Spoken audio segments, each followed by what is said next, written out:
Hola, ¿qué tal? Mi nombre es Genaro Coria. Les voy a dar una breve plática sobre otros tipos de geometría que normalmente no se ven en niveles preuniversitarios.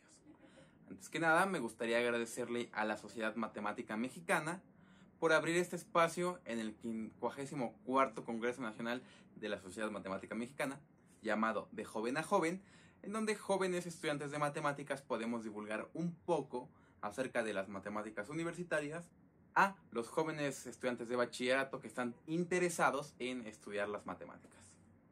También un agradecimiento a la UAP por ser sede de este congreso.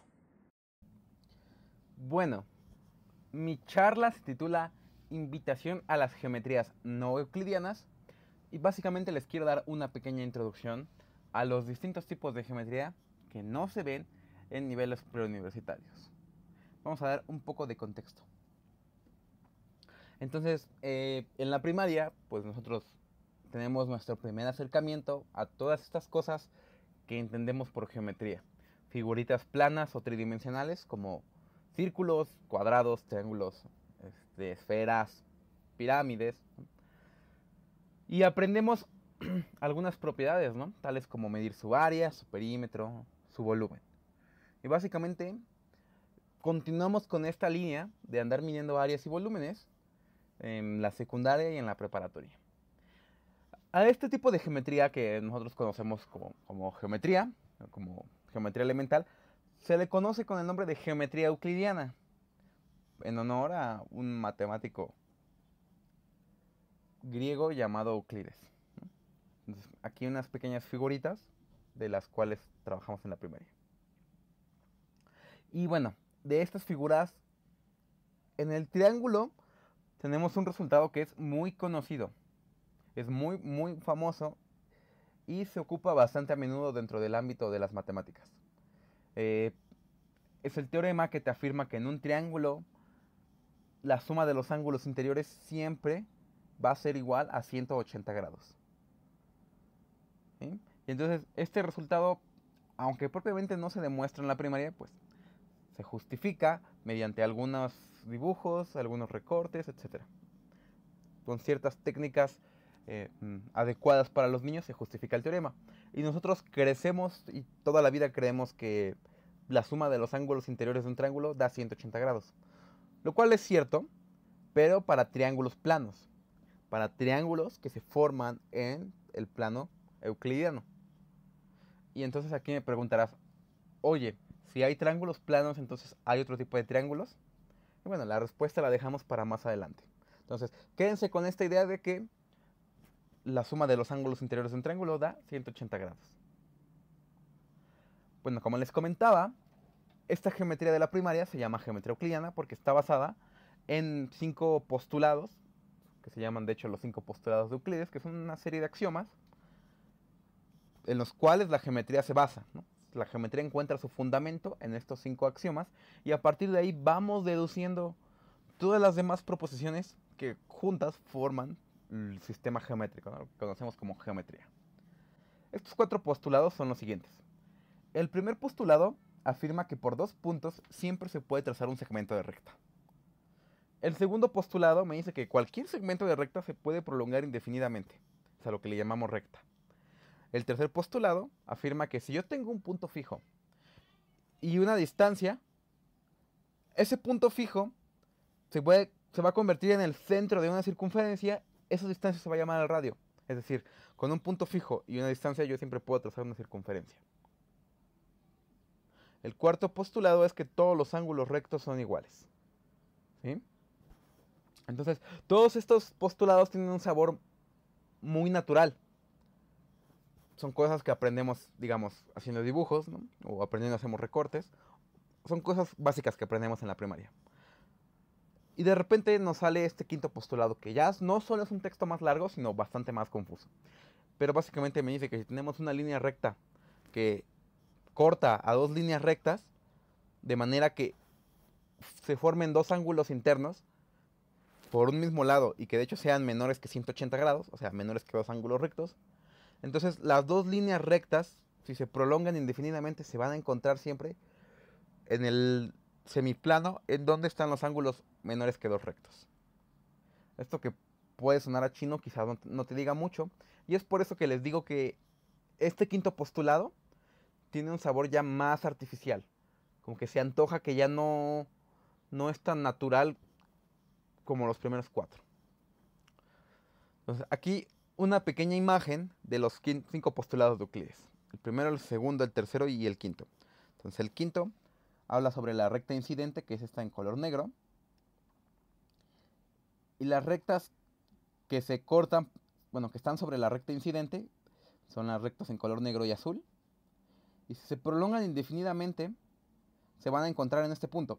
Eso es lo que me afirma este quinto postulado de Euclides. Y bueno, los ángulos alfa y beta son menores que dos rectos, o sea, menores que 180. Y tenemos un quinto postulado aquí en la imagen, un 5' con una línea recta negra y una línea recta azul. ¿Sí?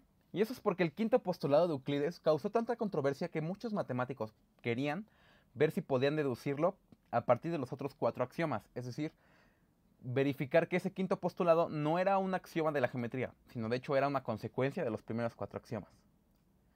Solo que trabajar con esta definición de quinto postulado está un poco más complicada. Entonces, lo que se hizo, bueno, fue intentar deducir este quinto postulado a partir de los primeros 4 con esfuerzos muy infructuosos, ¿sí? Hasta que llegó un matemático llamado John Playfair, que en 1795 enuncia pues, lo que ahora se conoce como el axioma de Playfair, que resulta ser equivalente al quinto postulado de Euclides. El axioma de Playfair me dice que si yo tengo una recta, ¿no? El plano euclidiano, si yo tengo una recta, tengo un punto que no esté sobre esa recta, entonces se puede trazar una y solamente una recta que sea paralela a la recta original. Básicamente lo que estamos viendo en pantalla. Entonces, mi recta, que sería la recta L, sería la recta dada. Y el punto P sería un punto exterior a la recta. Entonces, solamente puedo trazar la recta M. Esa recta M es la única recta paralela a la recta L que pasa por el punto P. ¿Sí? Entonces, el axioma de Playfair resulta ser equivalente al quinto postulado de Euclides, por lo cual en la geometría euclidiana nosotros podemos reemplazar el quinto postulado de Euclides por el axioma de Playfair y la geometría euclidiana va a seguir siendo exactamente igual. No va a haber ningún cambio en ella. Por lo cual, si queremos negar el quinto postulado de Euclides, pues podemos intentar negar el axioma de Playfair. Porque negar el axioma de Playfair es básicamente negar el quinto postulado. Entonces, esfuerzos por intentar negar el axioma de Playfair han habido muchos. En particular, dos matemáticos, János Bolyai, este cuate era húngaro, y Nikolai Lobachevsky, que era ruso. De manera independiente y casi que al mismo tiempo, publican un tipo de geometría en las cuales, digamos, no se satisfacía el quinto postulado de Euclides. O sea, se negaba el axioma de Playfair. Lo que estos cuates intentaban hacer era llegar a una contradicción. Tomábamos en cuenta los primeros 4 postulados y en vez de tomar en cuenta el quinto postulado de Euclides, lo cambiábamos por la negación. Básicamente la negación del axioma de Playfair. Y entonces con eso esperaban obtener un sistema geométrico contradictorio. Lo cual de hecho no sucedió. Así, nacieron nuevas geometrías en donde los primeros 4 postulados resultaban ser ciertos, el quinto postulado de Euclides era falso y las teorías geométricas seguían siendo consistentes. Muchos de los resultados de la geometría euclidiana seguían siendo válidos. Otros ya no tanto. La era euclidiana había terminado. Hay dos maneras distintas de negar el último postulado de Euclides. Y las dos nos llevan a dos distintos tipos de geometría. La primera forma me afirma que si por una recta dada hay un punto exterior a la recta, no voy a poder trazar ninguna paralela a la recta original. Esto es posible si manipulamos un poco las definiciones. En lugar de considerar el plano euclidiano como nuestro lugar de trabajo, consideramos la superficie de una esfera. Digamos que la superficie de la esfera ahora va a ser nuestro plano euclidiano, ¿no? Por así decirlo. Y bueno, la noción de recta vamos a considerar como la distancia más corta entre dos puntos sobre una esfera. Esa recta que es la distancia más corta entre dos puntos se llama geodésica. Y de hecho la geodésica pues no es más que un segmento del círculo máximo que forma la circunferencia. En un círculo máximo pues no es otra cosa más que, digamos, una circunferencia que pasa por el centro de la esfera. La segunda forma de negar el quinto postulado de Euclides es la que dice que por una recta dada y un punto exterior a dicha recta se puede trazar más de una paralela a la recta original. Eso también va a ser posible si manipulamos un poco las definiciones. Y ahora el plano euclidiano pues va a ser un círculo, ¿sí?, de toda la vida. En ese círculo las rectas van a ser los arcos de circunferencia que corten el borde del círculo de manera perpendicular. ¿Sí? Entonces, con estas manipulaciones podemos construir geometrías que satisfagan los 4 primeros postulados de Euclides, pero no el quinto.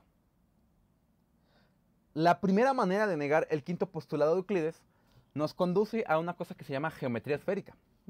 Es lo que les comento, que satisface los 4 primeros. La teoría sigue siendo consistente al negar el quinto. En este modelo de geometría, pues siempre que tomemos una recta y un punto exterior a esta recta, vamos a encontrar otra recta que pase por el punto y que intersecte a la recta dada, ¿sí? Entonces, aquí en la figura, la recta en color azul, suponte que es la recta dada, ¿no? Acuérdate que la recta en color azul es la distancia más corta entre esos dos puntos de color negro que están sobre la recta azul. Entonces la recta en color azul, que es la geodésica, pues de hecho es un cacho del círculo máximo que se forma en esta esfera. Y si yo tomo un punto exterior a la recta en color azul, digamos este punto de aquí, y trazo pues una geodésica, como la geodésica coincide con el círculo máximo, pues va a haber un punto, un momento en el cual los dos círculos, el verde y el azul, se encuentran, ¿sí? Es decir, se intersectan. Entonces, en esta geometría no vas a poder encontrar una recta que sea paralela a la recta dada y que pase por un punto fijo, ¿sí? Y bueno, lo interesante es que muchos resultados de la geometría euclidiana se siguen valiendo en la geometría esférica, pero de entre ellos, uno de los que ya no se valen es el conocido triángulo esférico, ¿sí?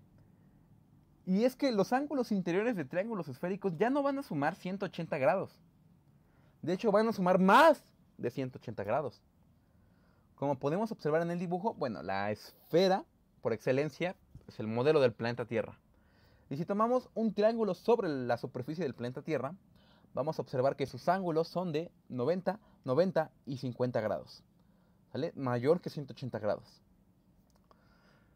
Mientras que si tomamos un triángulo plano, que bueno, es lo que estamos viendo aquí en la misma imagen, tenemos un triángulo rectángulo donde la suma de esos ángulos da 180. Entonces en un triángulo esférico puede haber ángulos que sean mayores de 90 grados. ¿Sí? De hecho, en general, la media de los ángulos puede ser casi que cualquiera, siempre y cuando la suma de los 3 ángulos dé más de 180 grados. Eso es un hecho bastante contrastante con la geometría euclidiana. Y bueno, no crean que esto es pues solo un jueguito que a nadie le importa, ¿no?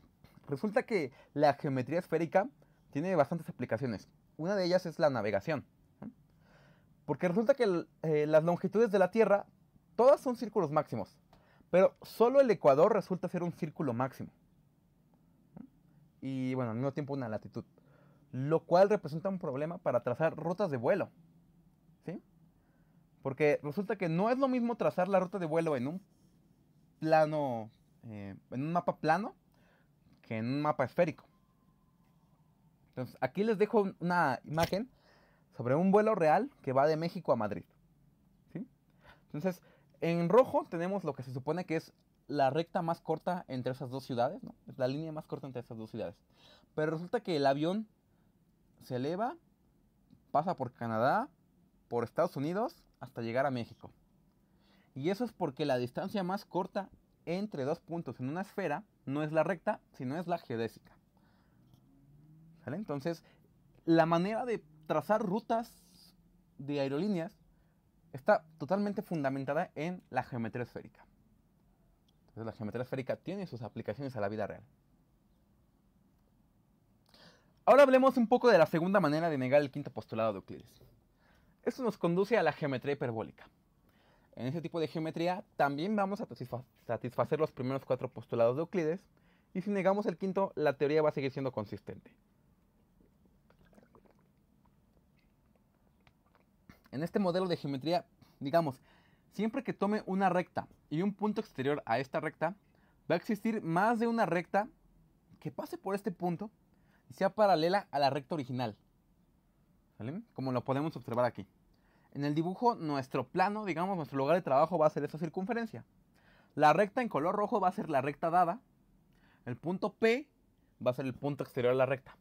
Y como podemos ver, podemos trazar 3 rectas, en general más, pero aquí en el dibujo hay 3, llamadas L1, L2 y L3. Y son 3 rectas que son paralelas a la recta original y que de hecho pasan por el punto P. Entonces podemos trazar más de una paralela a la recta original y que pase por el punto P. Y bueno, resulta que al igual que en la geometría esférica, en la hiperbólica, hay algunas cuestiones contrastantes con la geometría euclidiana. Hay algunos resultados que siguen siendo válidos y otros ya no. Como por ejemplo que los ángulos interiores de triángulos hiperbólicos ya no suman 180 grados. ¿Sí? Sí. De hecho, tienen que sumar menos de 180 grados. ¿Sí? Y aquí podemos ver pues el dibujo, ¿no? Digamos, como las 3 rectas en la esfera son arcos de circunferencia, entonces como se curvean al unir estos 3 puntos con 3 rectas diferentes, se forman 3 ángulos que de hecho su suma tiene que ser menor que 180 grados. ¿Sale? Y bueno, no crean que la geometría hiperbólica o la esférica no tienen aplicaciones en la vida real, ¿sí? Por ejemplo, una de las aplicaciones más importantes de este tipo de geometrías es a la física. Cuando nos preguntamos qué forma tiene el universo, bueno, pues resulta que algunas teorías físicas señalan que el universo puede tener alguna de estas 3 formas. Un espacio plano, básicamente el espacio euclidiano, un espacio curvo que sea esférico, en la geometría esférica, o un espacio curvo que sea hiperbólico, como la geometría hiperbólica. No se sabe cuál es la forma real del universo. Se presume que tiene que ser alguna de estas 3, pero pues obviamente no tenemos manera de medir el universo. Entonces, algunas teorías físicas apuntan a que tendría que ser alguna de estas 3. Lo interesante es que podría ser que para situaciones, digamos, de dimensiones muy bajas, por ejemplo, situaciones de la vida cotidiana, nuestro espacio parezca un espacio euclidiano plano, ¿sí? Pero resulta que para escala cosmogónica, el espacio realmente sea esférico o hiperbólico. ¿Sí? Es más o menos lo que pasa con la mecánica clásica y la mecánica cuántica, ¿no? A escala, digamos, normal, la vida se maneja mediante las reglas de la mecánica clásica, y a escala muy pequeña, la vida se maneja mediante las reglas de la cuántica. Entonces es más o menos similar a esto, ¿no?